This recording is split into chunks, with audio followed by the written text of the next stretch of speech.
regreso estamos con el licenciado Abdel García, a quien le damos la más cordial de la bienvenida. Gracias por atender nuestra invitación. Gracias por la oportunidad de compartir un poco de lo que estudiamos, investigamos y que tiene como propósito informar siempre a la población pues, sobre las situaciones que pudieran, sobre las que deberíamos estar atentos. Sí, nosotros hacemos un programa mensual con la Mesa Nacional para la Gestión de Riesgo porque estamos interesados en conocer, estar preparados. Siempre hay nuevas cosas que saber y que mejora lo que anteriormente teníamos, ¿no? Ahora hay más prevención, hay más educación, hay más información en cuanto a todo: terremotos, incendios, maremotos, todo lo que tiene que ver con lo que la naturaleza nos puede ocasionar o lo que nosotros mismos como humanos estamos ocasionando. Entonces, informarnos y estar con nuestra televidencia, estar listos para cualquier eventualidad.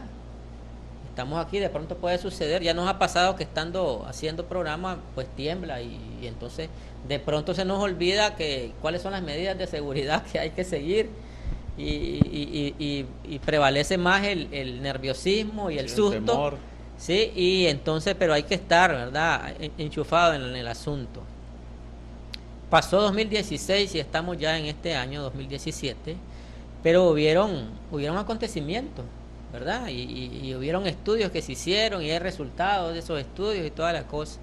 Pero ¿qué podemos decir entre los hechos más relevantes de 2016 que nos ocasionaron o que nos produjeron algún daño? ¿Qué es lo que tenemos? ¿Qué resultado hay? Bueno, primero, hacemos este tipo de ejercicio de sistematizar información sobre principalmente los eventos noticiosos relacionados a situaciones de peligro o desastre, de origen natural principalmente. Sí. Porque si nosotros nos trasladamos al ámbito de lo antrópico, que significa lo que es provocado por la acción humana, Ajá. La diversidad de causas de muerte y de situaciones que pueden provocar, digamos, Sí. un daño y un peligro son mucho mayores.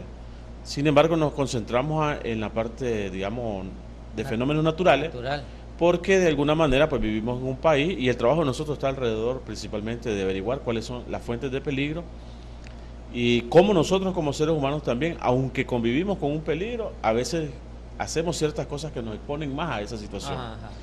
El año pasado, bueno, primero hay que decir también que hay un resumen de 172 eventos donde los más, digamos, alarmantes fueron 3.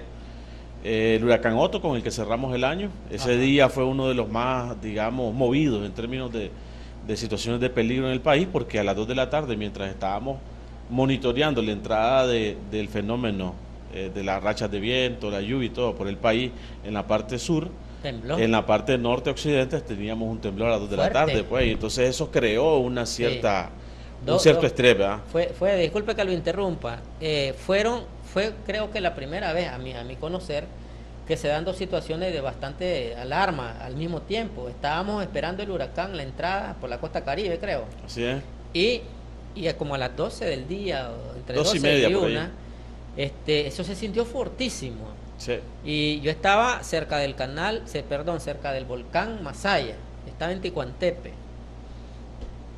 Y pensamos que era algo del volcán, porque estaba muy cerquita, a 6-7 kilómetros del volcán. Sí.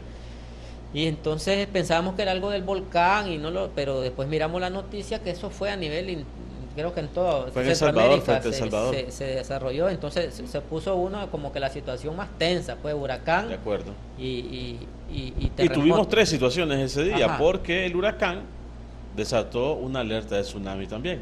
Sí. Entonces, aunque estábamos viendo para el sur, Sí. el sismo fue en el norte y después todo el riesgo en la costa del Pacífico, las comunidades que están colindando o que habitan en las costas del Pacífico, que también al recibir una alerta de tsunami te complica, pues uno porque Correcto. no sabe dónde fue el epicentro, si hay daños, si hay una situación de desastre en ese lugar, 2 porque estabas esperando la entrada y 3 porque te tenés que alejar de la costa, pues entonces hay Claro. una especie de estrés a veces por este tipo de situaciones. A ese tipo de situación es a lo que nos referimos cuando hablamos del término multiamenaza. Correcto. O sea que Y habían nosotros... 3 ahí. Exactamente.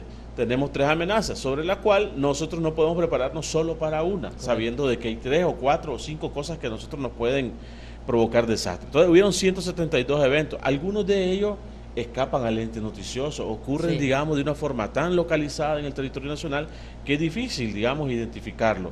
Tenemos una red nosotros de informantes en los territorios que a veces nos dan, digamos, fotos o nos envían noticias a través de WhatsApp de tornados o de cuestiones de inundaciones muy localizadas que provocan desastres también. Estos informantes que ustedes tienen, ¿cuál es el nivel de seguridad? Porque, por ejemplo, a mí me pasa de que de repente un amigo me dice, ¿sentiste que tembló? Ahora con esto de las redes sociales, ¿soy yo o tembló? Y entonces ya comienza una, como que, espérate, yo también me parece que sentí que tembló, ya comienza una especie de alarma y Sí, sí, no hay, se no hay puede nada, regar una bola sí, que a lo correcto, mejor no es hay nada cierta. científico, pero alguien siente que tembló y publica, sentí que tembló, ya el otro dice, pues me parece que yo también, sí, y sí, van regando. sí, sí, sí. ¿Qué nivel de seguridad tiene esto? Claro, nosotros tenemos una red de estaciones climáticas, Ajá. ¿verdad? Tendidas en el territorio nacional, en manos de comunitarios que nosotros preparamos y tenemos, digamos, certeza del nivel de información que ellos nos están enviando. Esa es una fuente de información local. Pero antes de nosotros tomar en cuenta una noticia, también tenemos nuestras propias fuentes de verificación. Ajá. Estamos adscritos a ciertos sitios web y a ciertas aplicaciones que también nos ayudan a nosotros corroborar dónde está de forma inmediata, casi en tiempo real, dónde están los epicentros de los sismos. El propio INETER tiene una aplicación para que nosotros podamos saber, digamos, la frecuencia de sismos diarias, arriba de 3 grados, arriba de 2 grados Richter, y poder identificar en el territorio nacional dónde es que ha ocurrido. Entonces nosotros, cuando tenemos esta fuente de información, la verificamos con la gente en las localidades. Cuando ellos sienten temblores allá, nosotros lo verificamos también y les damos, digamos, información adicional de lo que ellos tal vez desconocen sobre la profundidad, sobre la ubicación en la coordenada. Entonces estamos ocupando varias fuentes, incluso las propias fuentes oficiales del gobierno, las radios también, los canales de televisión. Entonces es un monitoreo que se hace tanto localmente como en gabinete para poder tener certeza y no emitir, digamos, falsa información. En este caso, nuestro propósito es emitir, nosotros decimos alerta, no alarma. La alarma es una cuestión que está más vinculada a una situación que ya es inminente que nos pueda ocurrir. Nosotros lo que queremos es estar alerta, que la gente esté, digamos, consciente de que los territorios nacionales en distintas partes hay distintos fenómenos que pueden causar desastres, y esa fue la demostración el año pasado. 172 eventos geológicos vinculados a las partes geológicas, que lo dividimos en dos, vulcanismo y sismicidad. Hubieron 33 entre los más fuertes. Hubieron 64 de climáticos. En los climáticos es una de las amenazas más diversas con las que nosotros coexistimos. Ajá. Ahí tenemos desde fenómenos en las costas con mar de fondo o oleaje alto, tenemos tornados, tenemos lluvias, tenemos inundaciones, tenemos la sequía, que es uno de los fenómenos contrarios a la ocurrencia de lluvia, y es uno de los que se expresa de una forma más inesperada, casi como el sismo ahora, porque una lluvia nos puede traer, digamos, una inundación o un viento fuertes que pueden causar daño. El año pasado hubieron 4.409 casas dañadas o semidestruidas por efectos de cuestiones climáticas principalmente. Entonces, eso te da una muestra que aunque no estamos enfrente de un huracán intenso, el huracán Otto se comportó condescendiente con Nicaragua. No hubo, digamos, grandes pérdidas de vidas humanas ni materiales, sin embargo, pérdidas en la parte ambiental se hubieron. Pero sí hay otro tipo de fenómenos más pequeños que están generando también un nivel de daño en el país. Y hubieron 74 de origen antrópico. Entre los principales, en la parte geológica tenemos nosotros, el año pasado, a estas alturas del partido, en febrero, teníamos 5 volcanes activos al mismo tiempo. Una situación que el país tampoco la memoria histórica nuestra no había sido, digamos, no se trasladaba al último evento en el que esto había ocurrido. Eso también es importantísimo, que las citas históricas, la información histórica, incluso desde las crónicas, desde las crónicas de los españoles que exactamente, desde esos momentos nosotros tenemos en esas crónicas históricas, en esos libros históricos, nosotros tenemos información sobre ciertas cosas que ya ocurrían desde ese momento. Claro, y las mismas crónicas sugerían, por ejemplo, de que le sugerían a la corona española que no asentara ningún asentamiento humano, por ejemplo, cerca de los Maribios, cerca aquí del volcán Cosigüina, cordillera de los volcanes. Exactamente, que no asentaran ahí a nadie, porque desde ahí se veían unas lenguas de fuego y unas tormentas de fuego que, si no destruían ciudades ahora, las iban a destruir solo en el futuro. Entonces, ya había información entonces. Así han habido estudios también a lo largo del tiempo que nos dan una referencia sobre cosas que pueden ocurrir porque ya han ocurrido anteriormente. ¿Y por qué pueden ocurrir ahora? Porque, lastimosamente, nosotros como seres humanos a veces nos exponemos más a la situación. Sí. Hay una premisa técnica cuando hablamos de sismos, que los terremotos, los sismos no matan, lo que matan son las malas construcciones. Sí, claro. Entonces ahí es donde nosotros nos ubicamos un poco, en el que los ciudadanos a veces, por no tener los recursos necesarios, por no tener la asesoría, por no contratar a un especialista en estos temas, por ahorrar también. Por ahorrar, y a veces por imprudencia también, estamos construyendo infraestructuras que más bien se pueden convertir en nuestras propias tumbas, pues. Claro. Entonces, tener conciencia sobre eso. Países como Chile, como Japón, ellos tienen, digamos, posibilidades de recuperarse rápido de sismos altos y grandes, de grandes intensidades, porque ya han invertido mucho en la prevención de desastres, y ese es el principal llamado que nosotros hacemos en esta situación. Japón es especializado en este asunto de la... Sí, el líder mundial en conocer, eso es conocer la frecuencia y la intensidad de los sismos, tener bien reconocidas dónde están las fallas más activas, dónde están registrándose los sismos, y también ubicar infraestructuras que puedan soportar el nivel de sismo que hay ahí. Ahora, ¿cuál es la comparación que podemos hacer entre Japón y Nicaragua? Porque Japón es isla más que todo, ¿no? Sí, una isla, un archipiélago. Y ahí es volcánico el asunto, el problema del sismo ahí es más volcánico. Aquí son las placas tectónicas que, digamos, voy a decirlo así, atacan más. Sí, no, hay dos fuentes, en nosotros hay dos fuentes, pero ambos coincidimos en algo. Ajá. Japón y nosotros coinciden en algo, que somos parte de algo que se llama el Cinturón del Fuego. Ajá. A nivel mundial, que es una especie de línea que delimita varios continentes en los que es más propensa la actividad volcánica y la actividad sísmica, por choque de placas tectónicas y también por unos fenómenos más regionalizados. En Nicaragua, la fuente de sismo la dividimos en dos partes. Una es la que está relacionada directamente al choque de las placas Coco y Caribe en el océano, que casi va paralela a la costa del Pacífico. Ajá. Y la segunda son fallamientos locales. El sismo, el terremoto del año pasado más grande se dio en tierra, con un fallamiento local en Puerto Morazán, Chinandega. Sí. Estudios del INETER, cuando monitorearon ese sismo, dan cuenta que desde 1975 no se registraba un sismo con esa intensidad en tierra, con un fallamiento local. Y que de haberse sucedido en un lugar en donde hay bastante, digamos, asentamiento de personas, ciudades grandes, hubiésemos estado contando otra historia, sí, pero que era alarmante. Y que después de ese sismo, en varios días, quedó un registro de réplicas, curiosamente arriba de 5 grados por varios días, que no es común en los sismos en tierra. Entonces ese tipo de cosas son las que nos ayudan a nosotros. Eso es como que queda activado algo. Queda todavía ajustándose abajo algo, porque las fallas son ciertas grietas, pues, o ciertos movimientos que está haciendo la corteza terrestre. Entonces, al haber choque en la corteza, se puede dar el choque de distintas maneras. Puede ser una placa encima de otra, puede ser una placa presionando otra también. Entonces, dependiendo, eso depende mucho del nivel de estudio que nosotros tengamos sobre el tectonismo de nuestras placas y el movimiento que ellas tienen para saber a qué nos estamos exponiendo. No es solo saber dónde está el epicentro, sino que a la larga nos hace falta profundizar mucho todavía en el conocimiento del nivel y el estado en que están ese tipo de placas tectónicas en el mar y en el tierra, para saber dónde es que está lo más propenso que nos puede ocurrir. Y ya se puede determinar cuándo es provocada por un volcán y cuándo es provocada por la... Cuando los sismos son provocados por volcanes o por actividades volcánicas, ajá, se le llama tremor volcánico. Pero se puede determinar... No, todavía lleva un tiempo para saber. Sí, todavía no hay una ciencia exacta que te pueda decir exactamente cuándo va a ocurrir, pero también al INETER, que es el encargado de monitorear todos estos fenómenos, densificar las redes de sismología, de detección de sismicidad. Sí.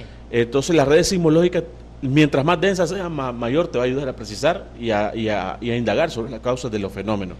Okay. El año pasado, por ejemplo, ya que me comentabas lo de Ticuantepe, también tuvimos como uno de los segundos en la parte geológica de los sitios más propensos a sismos, Ticuantepe, Masaya y Nindirí. Ahí está. Esa zona de ahí es una de las que es más frecuente en tierra, con sismicidad casi frecuente, casi similar a la zona de Occidente en el Sauce, que no ha dejado de temblar desde un terremoto que hubo en el 2015, un sismo bastante intenso, y son de las zonas que presentan mayor comportamiento de sismicidad a nivel nacional. Ok, vamos a tener que hacer una pausa. Cuando volvamos, quiero que el licenciado Abdel García nos nos aclare esto, porque la gente dice, hubo terremoto, otros dicen, no, solo fue sismo. Entonces, no sé, pues, porque para mí terremoto es terremoto, se movió la tierra. Vamos a regresar también para que nos explique quién determina cuándo se da una alerta de tsunami, por qué, y quién determina un estado de emergencia por algo, pues. Vamos a volver, regresamos en breve. De regreso en Foro Cristiano con el licenciado Abdel García, miembro de la Mesa Nacional para la Gestión de Riesgo, y hemos estado conversando sobre los hechos más relevantes en 2016 en asuntos de gestión de riesgo. Ya nos explicaba, fue el huracán Otto, que ese mismo día tuvimos un sismo fuerte que nos asustó a todos, porque fue todo el Pacífico, creo, de Centroamérica. Y se dio también alerta de tsunami el mismo día, así es que ese día fue de nervio, creo que fue un sábado, me parece que fue un sábado, porque yo andaba por Ticuantepe dando una vuelta. Pero yo quería preguntarle a él, al licenciado Abdel García, la gente dice, y lo dejamos planteado anteriormente, la gente dice, no, dice, este no es terremoto, solo fue un movimiento leve. Y cuando sienten que los mecatea, dice, uy, este sí es terremoto. Entonces, ¿cuándo podemos decir nosotros es terremoto? ¿Cuándo podemos decir es un sismo? O si son palabras, ¿cómo le dicen? Similares. Sinónimas. Sí. Bueno, en general, cuando hay, digamos, movimientos en tierra, en general se le llama sismo a todo. Sí. Ellos tienen distintas intensidades. Correcto. Distintas intensidades. Algunos anteriormente aducían de que el terremoto significaba caída, destrucción, exactamente. Muerte, cuando ya había, digamos, daños físicos en las ciudades o en el medio ambiente, en la infraestructura, se decía que habían ciertos terremotos. Sin embargo, ahora en la ciencia y algunos países han adoptado, digamos, que hay ciertos sismos que tienen condiciones de generar terremotos, pero no los generan. Entonces ya cuando son arriba de 5, 6 grados Richter, que es la escala con la que se miden los sismos, entonces algunos aducen que estamos en situación de terremoto. Entonces podemos de alguna manera utilizar, cuando nosotros ya estamos enfrente de uno de 5 grados arriba, nosotros podemos estar ya en presencia de un terremoto, sin la necesidad de que hayan caídas de bloque y infraestructura. Lo cierto también es que eso tiene que ver mucho con la percepción de nosotros. Ajá. Mientras más cerca estemos al epicentro del sismo, mayor intensidad vamos a sentir. Pero también hay otras condiciones que generan de que un sismo de 5 grados genere un terremoto o caída física de objetos y paredes y infraestructura en un lugar y en otro no. Sí. Y eso está determinado por el tipo de suelo en el que se ocurre. Ajá. Por ejemplo, en suelos que son como los de Managua, que son blandos, que son suelos jóvenes y que son profundos suelos, las ondas expansivas de un sismo se pueden multiplicar mucho más. Ajá. Por la suavidad del suelo sobre el cual está sentada la casa. Mientras que en lugares como La Segovia, como Matagalpa, donde hay, digamos, roca firme, ¿sí? y es más fuerte, entonces la roca firme atenúa las ondas expansivas del sismo. Entonces, el suelo, el lugar donde vos estés asentado, también tiene mucho que ver con la percepción y la sensibilidad que tengas sobre el movimiento y la intensidad que tenga también. Pero el epicentro es único, pues. El epicentro es único, tiene una intensidad, pero el suelo que está ahí va a crear una onda que se puede maximizar si el suelo es demasiado blando. Por eso se dice que el epicentro está en un punto y que se sintió lejos de ahí. Exactamente, casi son exactamente expansiva, es una onda expansiva de energía también. Ahora yo he notado, cayendo en eso, porque ahora caigo con eso que es información, que el Pacífico es más anuente a sentir este tipo de olas, más anuente estas ondas. Esta onda, y se siente, y por ejemplo en la costa atlántica es menos. Se da tal vez un sismo, pero se queda localizado por ese asunto de las rocas. Sí, pero también porque el país está regionalizado en términos de amenaza. O sea, aunque todo el país puede temblar, como el año pasado sucedió, tembló, por ejemplo, en lugares que nunca temblaba. Matagalpa, Río Blanco, por ejemplo, sí. Que no es común ver un sismo ahí, pero en la costa también ha temblado, sí. En Bluefield, en Puerto Cabeza ha temblado. Claro, entonces el país se regionaliza y su región de mayor alto nivel de riesgo por sismo es la franja del Pacífico. Primero porque tenemos enfrente la placa tectónica Coco y Caribe, Sí. pero también porque tenemos toda la fila de los volcanes casi en paralelo. Correcto. Casi en paralelo. Entonces, esa es la zona sísmica de mayor nivel de peligro. Después vienen otras franjas que se van atenuando en la medida que vamos para la costa Caribe. Correcto. Quiero que nos aclare lo que le pregunté antes de ir a la pausa. ¿Quién determina las alarmas? ¿Quién determina que va a haber una situación de emergencia extrema, roja, no sé qué, por un terremoto o un tsunami? ¿Quién nos determina y por Sí. qué? Bueno, la responsabilidad de decretar una alerta, una alarma o una situación de desastre en el país es competencia de las autoridades nacionales. Ajá. Desde el año 2000, Nicaragua cuenta con la Ley de Prevención, Mitigación, la ley creadora del Sistema Nacional de Prevención, Mitigación y Atención de Desastres, el Correcto. SINAPRED. Correcto.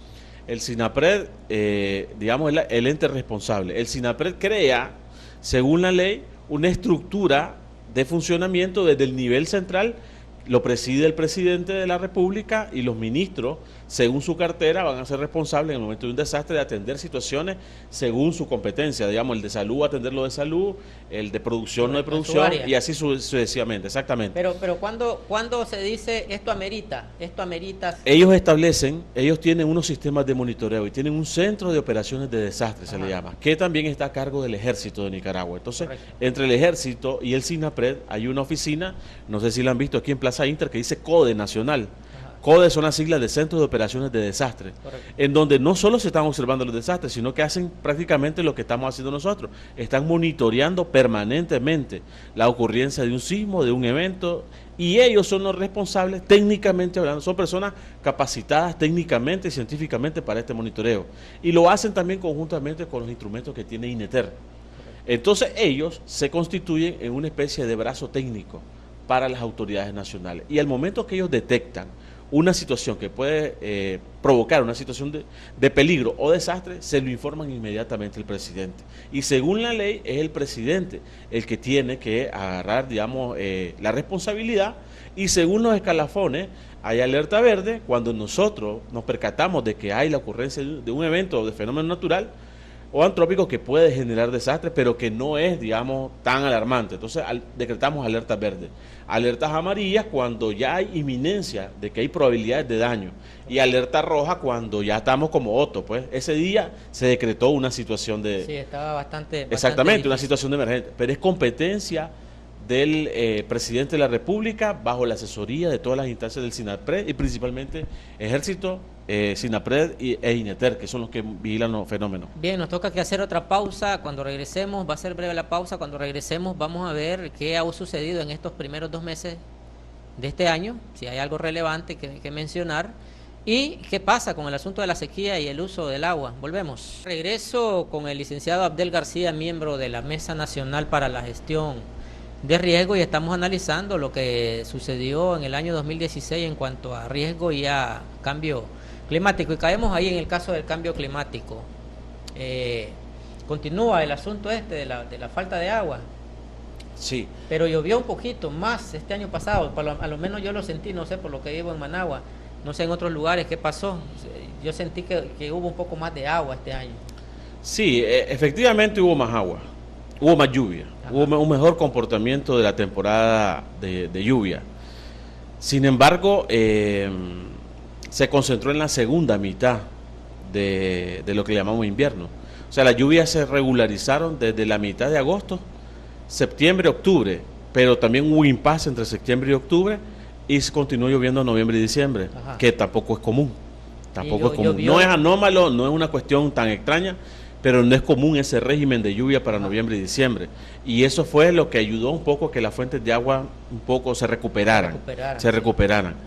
Sí. Sin embargo, nosotros en 2016 llevamos como unas 20 noticias vinculadas ya a problemas de este tipo, y la mayoría son incendios y falta de agua, que es una de las cuestiones que yo pienso que hay que tomarle mayor importancia, porque ya sería el 5º año consecutivo en el que nosotros estamos con déficit de precipitación, y la precipitación es importantísima porque es la única fuente de recuperación de nuestros acuíferos Sí. y nuestras aguas superficiales. Si no llueve, nosotros no tenemos, digamos, otra posibilidad de que nuestros ríos se puedan recuperar, nuestras lagunas, y principalmente el acuífero, que es donde están conectados los pozos para darnos de beber agua. Ahora, las causas que determinan ustedes en esto es este asunto ¿cómo le llaman? El efecto invernadero, o hay asuntos propios de Nicaragua que se están haciendo por lo que no se produce agua pluvial. Sí, no, como en todos los casos, a un fenómeno natural hay un efecto antrópico, pues. Hay algo que está contribuyendo, exactamente, por el ser humano en general.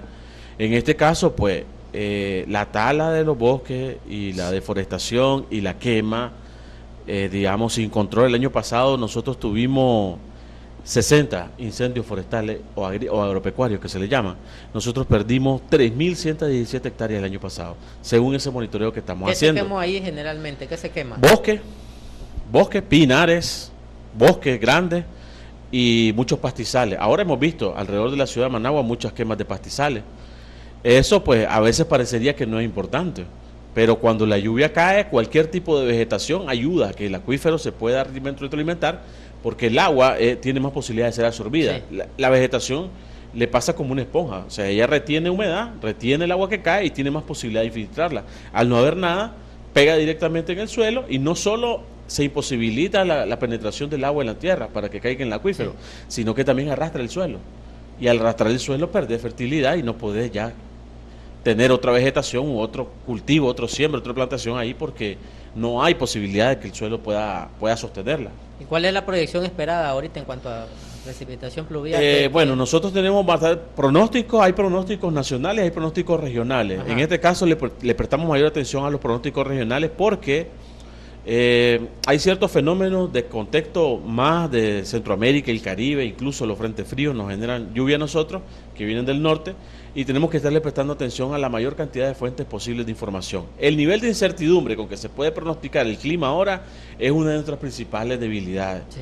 O sea, nosotros cerramos el año 2016, por ejemplo, con lluvias en noviembre y diciembre, y muchos de los centros de investigación estaban aduciendo de que eso se debía a una entrada del fenómeno de la Niña. La Niña para nosotros significa lluvia y el niño es sequía.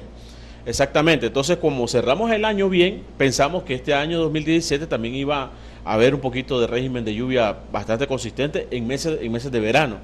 Sin embargo, no ha sido así.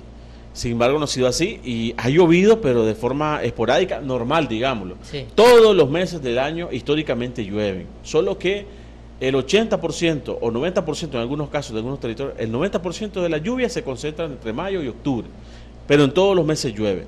Entonces es normal que haya llovido, por ejemplo, en Chinandega, en Matagal-Pantier, eso es normal. Sin embargo, ahora los pronósticos nos están advirtiendo de que hay ciertos índices que se monitorean, como por ejemplo la temperatura del Océano Pacífico, del agua del Océano Pacífico, que están volviendo a condición parecida a la de Niño.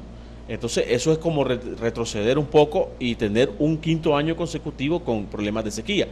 Esperamos que sea un niño débil, que significa de que va a traer lluvias, solo que con un régimen menor de lluvias a la que nosotros esperamos históricamente. Correcto. En los territorios. Significa entonces que si en Managua estamos esperando 2.000 milímetros, las precipitaciones pueden acercarse a 1.800, 1.900 milímetros. Entonces estamos esperando todavía los pronósticos con más acertados, pero están cambiando los centros de investigación mes a mes, oscilando. ¿Cómo manejan científicamente el asunto del invierno, como lo maneja, digamos, el campesino, que espera su invierno en mayo, espera sembrar en mayo, pero tal vez no va a llover en mayo, sino que va a llover hasta en agosto, por ejemplo? Sí. ¿Cómo manejan esto? O sea, y ahora ya no se puede decir el invierno y el verano para tal fecha, y era como ley, ¿no? Sí, incluso sucedía. Incluso yo me acuerdo que había algo que le llamaban el cordonazo de San Francisco. Sí, exactamente. Hay un día, creo que de agosto, no sé qué día. De julio. Que cae y que por ley tiene que llover, pero últimamente no ha sucedido. Sí. San Francisco se ha guardado el cordón. Exactamente. Entonces no ha sucedido. Pero ¿cómo manejan esto, digamos, ustedes que tienen que estar con las comunidades explicando todos estos cambios y todas estas cosas al campesino que por tradición y por su vida de siempre, cultura, ya casi cultura, correcto, le ha esperado invierno en mayo y termina ¿cuándo? En noviembre. Sí, fíjate que nosotros en mi caso específico, yo he dado muchas capacitaciones sobre el tema de cambio climático, aquí el cambio climático allá, pero no siento que haya permeado la mente de las personas a no ser por haberle ubicado un aparato para que mida el clima. Ajá. Cuando nosotros ponemos en manos de los comunitarios aparatos que no son sofisticadamente técnicos, pero que sí cumplen, digamos, algunos requerimientos, pluviómetros principalmente. Pluviómetro es un aparato que mide la pluviosidad, la cantidad de lluvia que cae en un territorio. Correcto. Y termómetros, nosotros los estamos haciendo más conscientes a ellos de que las cosas ya no son similares a antes. Correcto. Entonces lo que nosotros estamos haciendo en este caso es educándolos sobre la base de que él sea el primer generador de información, sí, y se dé cuenta en primera instancia a él de lo que está ocurriendo. Después él me traslada el dato a mí, yo ayudo a analizar el dato y a tomar mejores decisiones sobre cómo se puede venir. Entonces hacemos una labor combinada en la que él está monitoreando lo que está ocurriendo en el terreno y yo estoy monitoreando los pronósticos para podernos ir advirtiendo. Entonces en ese sentido estamos estableciendo ciertos umbrales, sí, o ciertos hitos, decimos nosotros, o sea, ciertas cosas que tienen que ocurrir para que tengamos certeza en la siembra. Por ejemplo, en mayo, históricamente se sabe que en la última decena de mayo, entre el 21 y el 30 de mayo, entra el invierno.